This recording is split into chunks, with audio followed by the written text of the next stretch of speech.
And now we're going to talk about communication skills. And I was just thinking, you might say, well, Bailey, you're not doing a very good job yourself in all these lectures. I hope that's not the case. But anyway, communication is exceedingly important. And let me just start out with telling you about a movie that I saw that had a good impact on me. And it's entitled, and remember this title, You Are Who You Were When. And this was done by a gentleman who is, or was, a faculty person at the University of Colorado. What this means is, it's pretty well known that by the time you're 10 years old, a major portion of your ideas about how you should live, what's right and wrong, have been established. And you know that because if you ever have had little children around you, you know they have minds that are like sponges. They absorb everything. And that's why they learn languages so much easier than we do when we get older. I mean, there's just all kinds of things. So in that 10-year period, they pretty well set what they think is the way to live. Oh, it'll change. It'll be modified as they get older. And as you might say, the rubber meets the road, or they have life experiences and they find out, gee whiz, that isn't the right way to live. I found that in my own case. I grew up in a family where both my dad and my grandfather were engineers. They worked. There were a lot of times they weren't home for dinner, and my attitude was work was first, family was second, and oh yes, spiritual things, religion was third.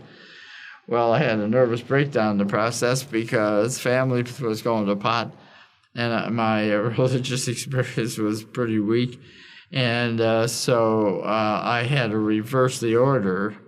That in my life, my God came first. My family came second, and by the way, work came third. But anyway, that's just my case. But we modify as we grow. But fundamentally, my ideas about how I should live and contribute, the idea that, if we have freedoms, we have commensurate responsibilities, we should contribute to society, and those things which are my point of view, I got by the time I was 10 years old. Well, now, the gentleman that has this crazy topic, you are what you were when, said, looky, we're in a changing society. And America is a very changing society. And, if we don't have change, we're wondering what's going on.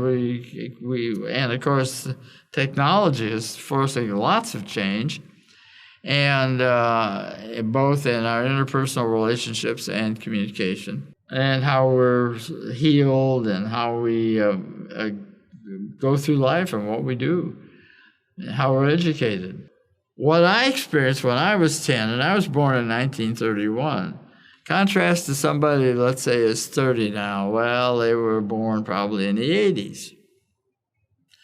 And, the Vietnamese War had occurred. There's been a lot of cultural change. And what's valuable, what's important in the 80s, man, I never even thought of some of that stuff back when I was 10 years old. So you are what you were when. Well, in my case, the when was, 31 to 41. And the person that's in his 30s, it might be from 81 to 89 or 90.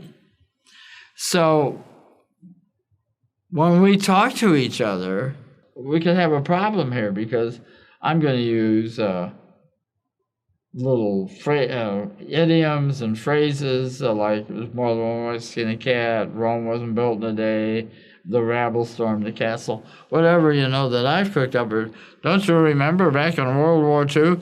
Well, this person was born in the 80s. Man, they can't remember any of that stuff. They read it in their history books in school. I mean, we dressed a certain way, music of a certain kind, and we listen to rap and think, what in the world? And tattoos and ye gods, Well, we have to learn to respect And to understand where they're coming from, they have to respect and understand where I'm coming from if we're going to have an effective dialogue. I got to have empathy for their set of values. They have to have some for mine. Well, that takes work, doesn't it? We have to get to know each other. One of the things I discovered in having contractual and working with people in Asia was the following, and even down in Latin America. We get together to talk about project, and we go to dinner, and we never talked about the project. We talked about family, we talked about all kinds of stuff. We got to know each other. Then we talked about the project. Well, that's basically what I'm saying. If we're going to communicate, if you get into a network, or whatever the case may be, or whomever you're trying to convince one way or the other, try to understand what it's like to be in their shoes. And help them try to understand what it's like to be in your shoes. You can't expect that other person to say, oh, well, I better understand Bob because he's an older guy. No, they're going to just try to convince me. Have you ever seen two men? This is the funniest thing. I've seen this happen more than once. Two men talking to each other, both kind of shouting, talking at the same time. Neither one listening. And they walk away from this interaction and say, boy, I sure told him. Baloney. Nobody heard either. They just talked. It was two monologues that happened to be close to each other. You can't have that. So the point I'm trying to make here is that when you're trying to communicate, when you're in somebody who's in kind of your ballpark in a cultural sense, or they have the same values you do, one thing or another, and you know them pretty well, that's one thing. But when you start talking to people that are in different age groups than you are, try to understand, well, what was the society like when they were born, those first 10 years of their life? And if you can kind of look into that, either historically or you've been around and you kind of look at what kind of newspaper articles they were reading, what kind of magazines, and so on and so forth, then maybe you can begin to understand where they're coming from, what they think is important, why they dress the way they do, and not be turned off by it, and find that you can become friends. Interdisciplinary things work best when we're friends because we feel confident enough to share how we really feel and take our mask off. And you know something? That's when you really can be creative. That's when you can really come to a true conviction, because you're willing to really test your idea against different alternatives. There's a little paradigm that Eric Berne, who was a psychologist, he wrote a book on called Games People Play.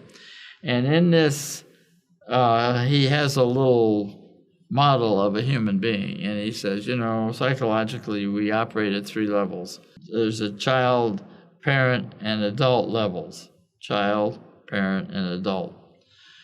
Child is very trusting. It's like a baby. 2, 3, 4, 5-year-old. They run around, they trust you, everything's fine. The adult is like, well, we're going to deal with facts, so we're not going to get emotional about this, so we're going to look at things as they really are. Reality counts, and we're willing to compromise, whatever the case may be. The parent is, like most parents, I'm going to tell you what to do, and you do what I tell you, and if you ask me why, well, the answer is because I'm your dad or I'm your mom. It's you're used to taking orders from your parents, so we respond differently. And my father, I'll give you an example. My father, for example, was very stern. And he could look at me and I knew I had to do something different and tune up, whatever the case may be, tune up as he sees tune up to be. I grew up with that my first 10 years. Now I go to work and I'm 50 years old. And I have a contract, and the guy I have to report to is kind of my boss in this contract. He he's kind of dictatorial like my dad was.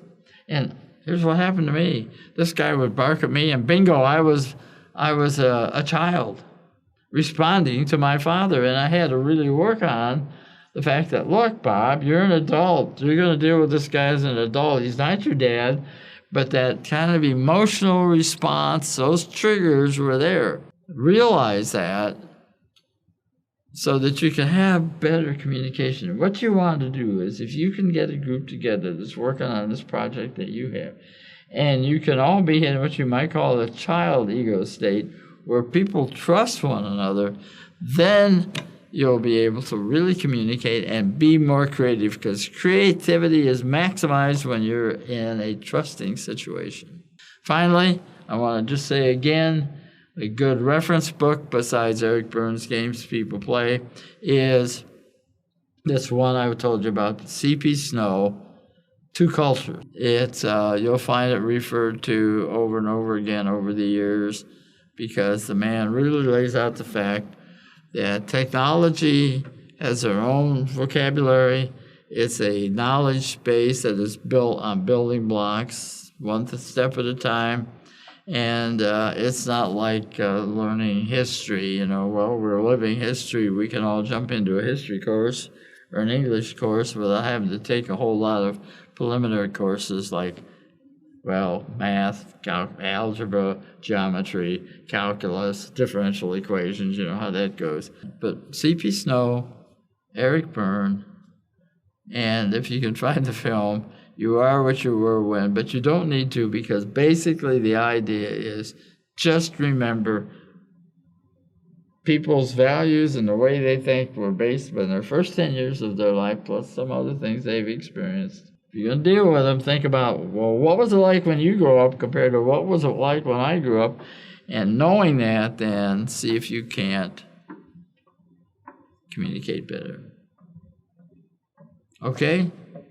So it's got to be interdisciplinary, and that's only going to work if there's good communication. And that pretty much closes out this section on action. And next time we get together, we'll have a short summary of the things we've dealt with. And we go into week 7, which will be a summary of our whole time together, as well as...